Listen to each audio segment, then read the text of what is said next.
Hello everyone, welcome back to my YouTube channel, Ligaro Mix. If you are new, consider to subscribe down below and don't forget to hit the bell and you will be always notified every time I post the new video. So we are here in the small town of Subiaco in the province of Rome.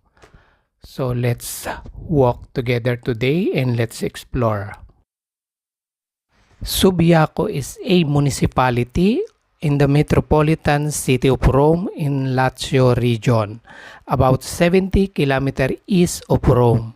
It is famous for monasteries like Saint Benedict and Saint Scholastica.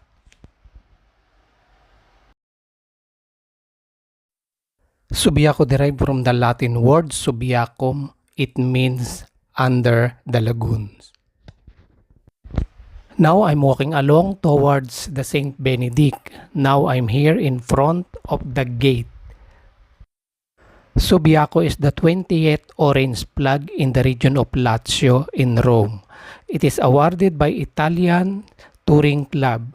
In Rome we have three: the Nemi, Subiaco, and Trevignano Romano. This is Natural Park dei Monti Simbruini. Very beautiful, all are green.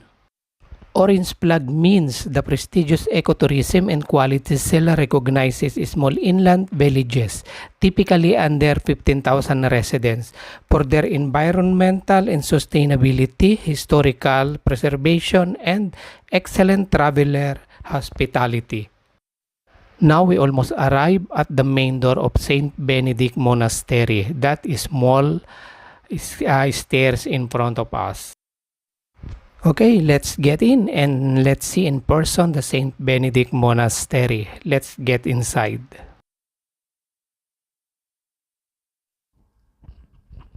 Finally, we just arrived at the Saint Benedict Monastery or Saint Benedict Grotta Specco, where Saint Benedict stayed for 3 years at the age of 16. The reason why is to escape the temptation of the world. In here, he was miraculously nourished by a monk named Romano. That is the insight of Saint Benedict. Look at this, calm and tranquil, fresh air from the mountain. All are green. After Saint Benedict Monastery, we are here in Saint Scholastica Monastery, wherein the twin sister of Saint Benedict stayed here, a founder of female branch of the Benedictine order and patroness of Benedictine nuns. Look at the environment, so spacious. While we are waiting our turn to tour inside, let's have a roaming around here to look at the beautiful view. Look at this. This is the compound of Saint Scholastica. Beside the green mountain, the fresh air you will inhale. Look at this, beautiful. Right now we're already inside, so let's roaming around. Very relaxing and tranquil inside here. There is a small wheel, old wheel here. And this is the charts, the guide explaining. After the monastery, we're walking down into the city proper of Subiaco. Let's go.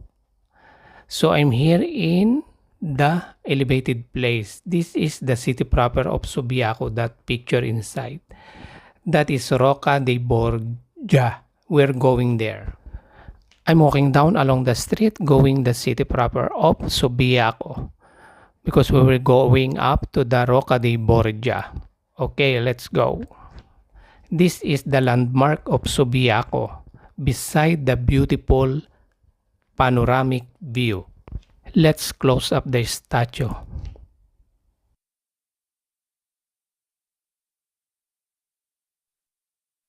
This is the old church here. If I am not mistaken, this is the Cathedral of Subiaco. Let's get inside.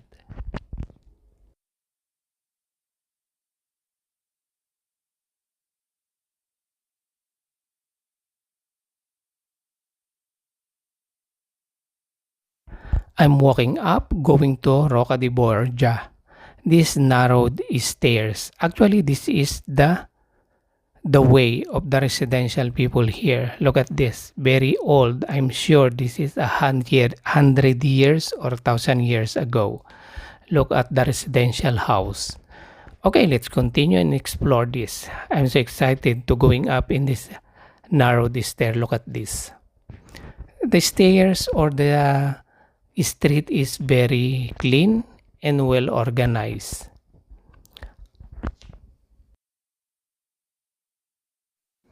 Okay, let's continue. I'm sure we're almost near to the place we're going to. Until now, I can see anybody walking this street. Everybody's in the home right now.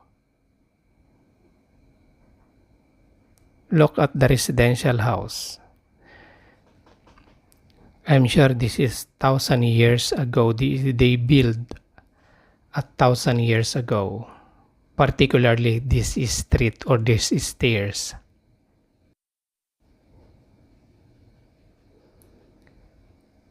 Okay, I think we almost done these stairs. Wow, beautiful view in front of us. Look at this. I think we will see the city proper of Subiaco in this position.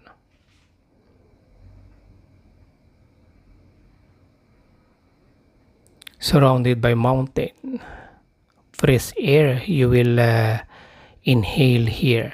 Look at this. Wow, beautiful.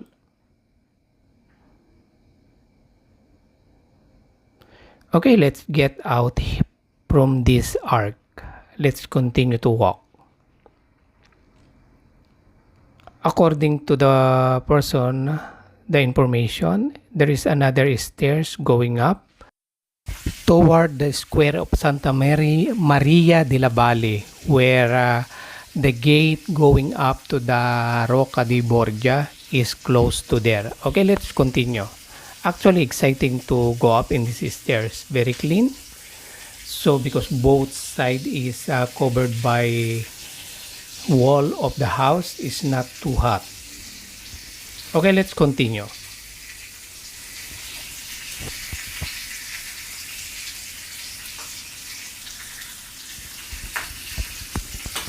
This is the square of Santa Maria de la Valle, and very close here is the gate going up to the Rocca di Borgia. I think this one. Yeah, this is the one. Rocca di Borgia. Okay, let's get in this street and let's going up. Finally, we arrive at the Rocca di Borgia. Rocca di Borgia, also known as Rocca Abbaziale, a millennia-old fortress in Subiaco, Italy, built in 1070 by Abbot Giovanni. It is historically renowned as the birthplace of the infamous Lucrezia Borgia and her brother Cesare in the 15th century.